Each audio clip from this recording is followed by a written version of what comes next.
Good afternoon, dear jury participants and listeners of the conference. I'm a second-year pediatric student of the first group, Ляхова Дарина. I'm pleased to present to your attention a report on one of the most outstanding Russian doctors. Of course, national medicine is rich of the world famous surnames, but today we will talk about famous orthopedic surgeon. Gavriil Abramovich Ilizarov was born on June 15, 1921, in the city of Belarus into a poor family of mountain Jews, which soon after his birth moved to Kuzari. Ilizarov decided to become a doctor as a child. Having become famous, he repeatedly taught the care that predetermined his choice. Once, when he was 9 years old, apparently from hunger, he ate green peas and got poisoned. His mother called a paramedic, who made a great impression on the boy. He made him drink a huge amount of water, made an injection, and by morning the pain in his stomach disappeared. Prior to this incident, Gavriil had never encountered medicine, and, as he himself admitted, the paramedic seemed to him a miracle worker.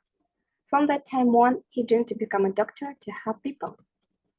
By the way, in childhood, Ilizarov had to earn extra money and take on hard work, grease cattle, mow. Therefore, he went to school only at the age of 12, but it didn't prevent him from passing all the subjects and immediately entering the 5th grade. After graduating in 1938, he continued his studies in local faculty in Byansk, after which he entered the Crimean Medical Institute. In 1944, Ilizarov received a diploma of higher education. In connection with the evacuation of the institute during the Second World War, Ilizarov completed his studies already in Kazakh SSR. First, he got a job as a doctor in a district hospital, and later went to a rural hospital in Dolgovka, Kurgan region, where after some time he became the head physician. The hospital was small, and Ilizarov had to work for several specialists at once. The young doctor, in a condition of complete poverty, undertook any operation and successfully performed them. He took birth, treated veterans who returned to their village from the war with several fractures that did not heal for a long time.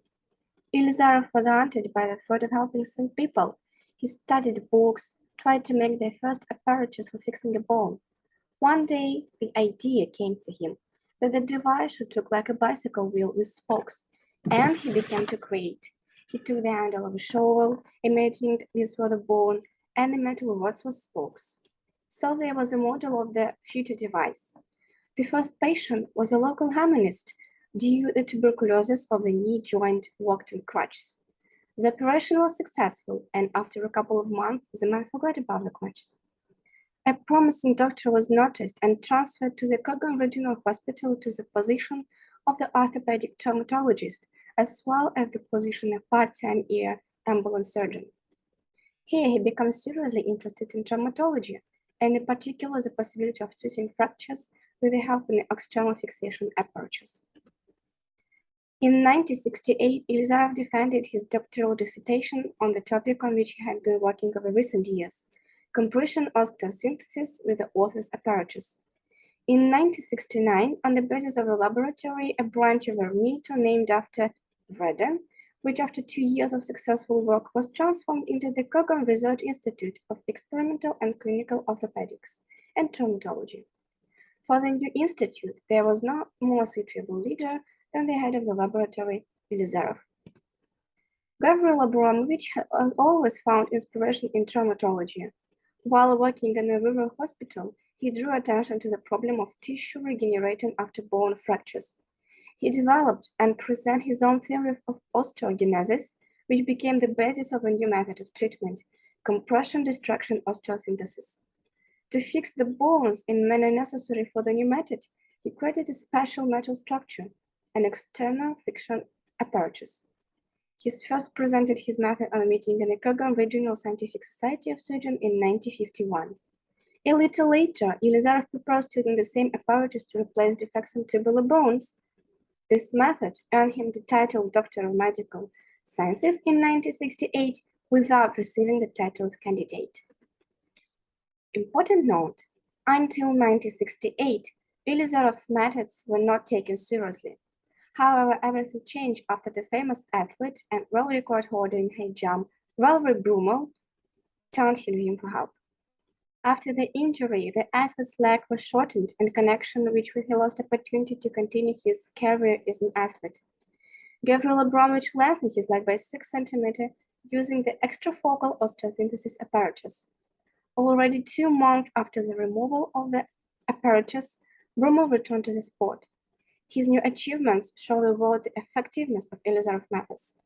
Also, among the famous patients in composer Dmitry Shostakovich, who completed the 15th symphony in Gauguin during treatment, and the Italian traveler climber Carlo Mauri, who was worried about the all injury for more than 20 years. Returning home healthy, Mauri will write the book Michelangelo of Orthopedic. Soon after Valery Brumov's recovery, Ilizarov began to receive hundreds of letters a day. The queue of those wishing to undergo treatment stretched for several years. Since 1982, the Ilizarov method began to be introduced in hospitals abroad. Doctors began to invite Spain, France, England, the USA, and other parts of the world. Today, Ilizarov apparatus is used in 60 countries, and its work in Gauguin is continued by students at the Gauguin Scientific Center of Restorative Traumatology and Orthopedics, which more than 10,000 operations are performed annually. Gauguin traumatologist orthopedist has been awarded countless titles and awards, national and international prizes. Among them, there are Honored Doctor of RSFSR, the Lenin Prize of the USSR and the field of science and technology, and the title of a Hero of Socialist Labor. Among the foreign awards is the Order of a Smile, which has awarded of Polish student by Ilizarov. Gavriil Abramovich Ilizarov died on July 24, 1992. The scientific center is named after him, where he spent the last years of his medical practice. Thank you for attention.